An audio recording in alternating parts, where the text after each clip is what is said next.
Okay, welcome back. Sorry about that. I said that previous video was the last one, but I just wanted to finish up House of Quality, so this will just take a few moments, then we'll call it a lecture. So we finished with this slide where I indicated essentially how you use this box to determine whether the product that you're proposing is better than the top competitor.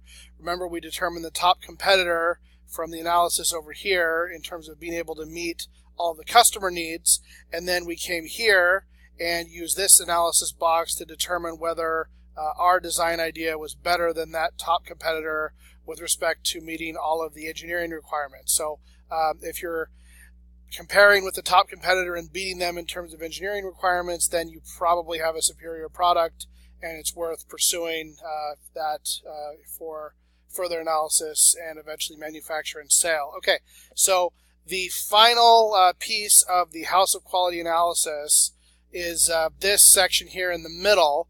This is the Quantitative Section, which essentially tells you how important the various customer needs and engineering requirements are with respect to one another. So remember, we listed the key customer needs here, we listed the engineering requirements up here, and we decided the importance of the various customer needs with respect to one another here.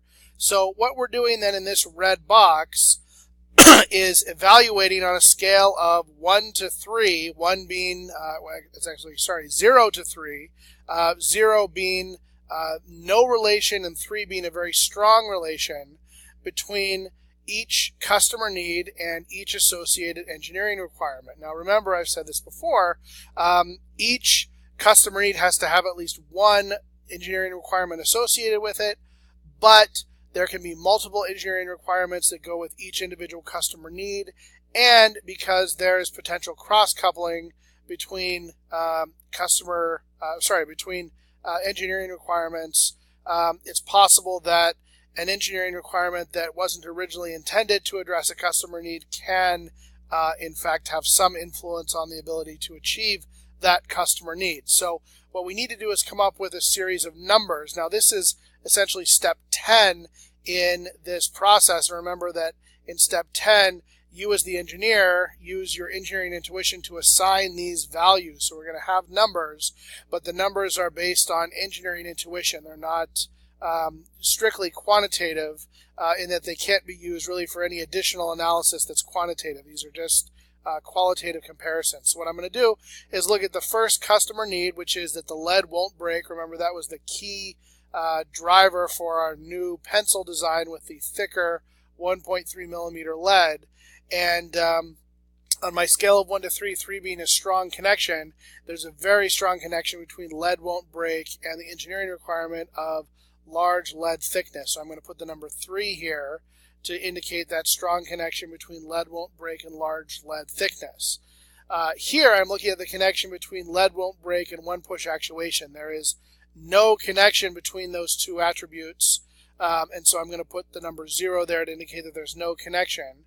And there is a slight connection between lead won't break and the one-pass erasure. And remember, I'd already identified the connection between large lead thickness and one-pass erasure here using this symbol in a previous step. And so I do expect there to be a slight connection between those, and so I use the number 1 here to connect the fact that the lead won't break with the one-pass erasure. Okay, so moving on to easy to sharpen. There is, at least in our design, no connection between easy to sharpen and the large lead thickness, so the number 0 goes here. There is a strong connection between easy to sharpen and one-push actuation. You push the button, more lead comes out, your pencil is sharpened.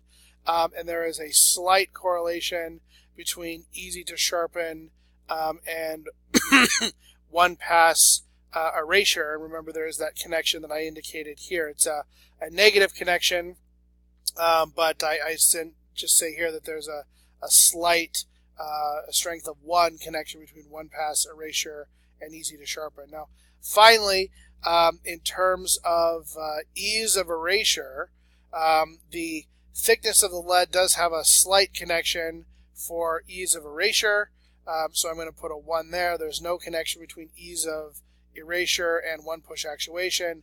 And then there is a strong, moderately strong connection between ease of erasure and one-pass erasure here. So I'm going to put a number 2 instead of a number 3. So my job is essentially to fill in this matrix with those numbers. Now, once I've done that, the House of Quality has the programs already embedded, the equations already embedded in it to calculate these numbers in terms of the relationship and the absolute importance. And so what the relationship is telling you is how strongly your engineering solutions address each of these customer needs. So we can see here we've got lead won't break, which has a relationship of 20.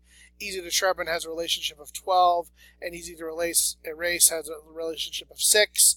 This is essentially what we expect because our primary design was thickening up the lead to reduce the lead breaking. So that's positive.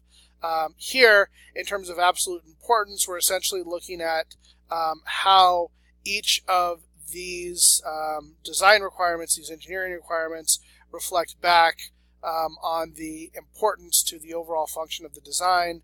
Here, the numbers are more similar: 17 for large lead thickness, 9 for one-push actuation, and 12 for ease of erasure. But again, large lead thickness comes out to be the most important, as we would expect, because that was the primary driver of the design process. So this then is the finished House of Quality diagram. We see the diagram tells us that our design is superior to the top competitor in terms of meeting the engineering requirements, and we also see that our design very strongly addresses the customer needs, especially that the lead won't break, which we expect, and that it's most important that we come up with a large lead thickness in our design. So those are the results of the House of Quality analysis for the CDF function, and that brings us to the end of this lecture. So thank you for sticking with me and for paying attention, and we will see you next time. Thanks. Bye.